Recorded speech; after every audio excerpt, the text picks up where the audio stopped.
আসসালামু আলাইকুম ভিউয়ার্স, আশা করছি সবাই ভালো আছেন। এখানে হচ্ছে একটি নিউজ রিপোর্টে বলা হচ্ছে ন্যাশনাল ব্যাংককে আরও 1000 কোটি টাকা ধার দিল কেন্দ্রীয় ব্যাংক, অর্থাৎ বাংলাদেশ ব্যাংক থেকে আরও 1000 কোটি টাকা ধার দেওয়া হয়েছে ন্যাশনাল ব্যাংকে, যাতে করে ন্যাশনাল ব্যাংক তাদের গ্রাহককে ক্যাশ টাকার সাপ্লাইটা দিতে পারে, ক্যাশ টাকার সাপোর্টটা দিতে পারে। আপনারা জানেন যে অলরেডি কিন্তু ন্যাশনাল ব্যাংক ধুকে ধুকে চলছে, খুবই বাজে অবস্থার মধ্যে দিয়ে যাচ্ছে। তো ন্যাশনাল ব্যাংকের গ্রাহকদের জন্য এটা অনেক বড় একটা খুশি সংবাদ যে তারা হয়তোবা এই টাকার মাধ্যমে তারা হয়তোবা বেশ কিছু টাকা তাদের অ্যাকাউন্ট থেকে তুলতে পারবে বা হাতে পাবে, যেহেতু ক্যাশ টাকার সাপোর্ট বাংলাদেশ ব্যাংক থেকে ন্যাশনাল ব্যাংকে দেওয়া হচ্ছে। তো চলুন আমরা একটু বিস্তারিত দেখি এখানে কী বলা হচ্ছে। তীব্র তারল্য সংকটে থাকা তালিকাভুক্ত ন্যাশনাল ব্যাংক নতুন করে বাংলাদেশ ব্যাংক থেকে 1000 কোটি টাকা ধার পেয়েছে। ডিমান্ড প্রমিসরি অর্থাৎ ডিপি নোটের বিপরীতে 10% সুদে 90 দিনের জন্য এই ঋণ দেওয়া হয়। প্রচলিত জামানত না থাকায় কার্যত কেন্দ্রীয় ব্যাংক টাকা ছাপিয়ে এই সহায়তা দিয়েছে, যা মূল্যস্ফীতির উপর নেতিবাচক প্রভাব ফেলতে পারে বলে অর্থনীতিবিদদের আশঙ্কা। সূত্র জানায় 2 জুন এই লেনদেন সম্পন্ন হয়, যার একদিন আগে ন্যাশনাল ব্যাংক এই সহায়তার আবেদন করে। গভর্নর ডক্টর আহসান এইচ মনসুরের অনুমোদনে ঋণটি অনুমোদিত হয়। এতে করে মোট ছাপানো অর্থের পরিমাণ দাঁড়ালো প্রায় 6000 কোটি টাকা। এই ঋণের ব্যবহার নিয়ে বাংলাদেশ ব্যাংক কঠোর নির্দেশনা জারি করেছে। এতে বলা হয়, ব্যাংকের সাবেক বা বর্তমান পরিচালক বা তাদের স্বার্থ সংশ্লিষ্ট প্রতিষ্ঠানের ঋণ পরিশোধে অর্থটি ব্যবহার করা যাবে না। অন্য কোনো ব্যাংকে আমানত রাখা বা আন্তঃপ্লেসমেন্ট করা যাবে না।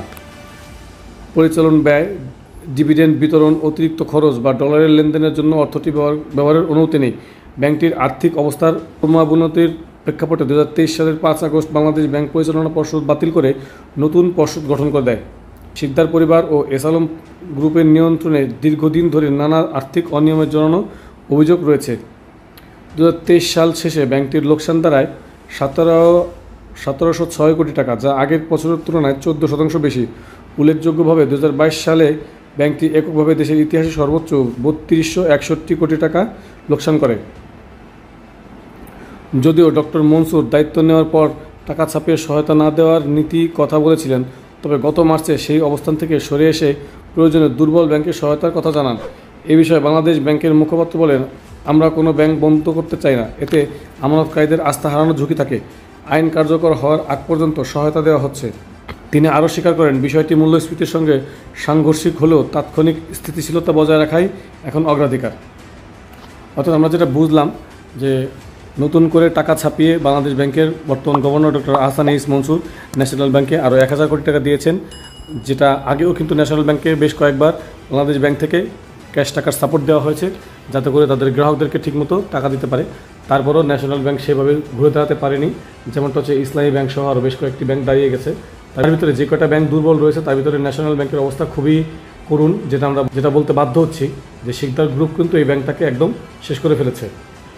তো এই জন্যে সেই ব্যাংকটাকে যত ঘুরে দাঁড়াতে পারে সেজন্য বারবার ক্যাশ সাপোর্ট দেওয়া হচ্ছে, যেন গ্রাহকের আস্থা ফেরাতে পারে। এই চেষ্টার জন্য আসলে ক্যাশ টাকার সাপোর্ট দেওয়া হচ্ছে।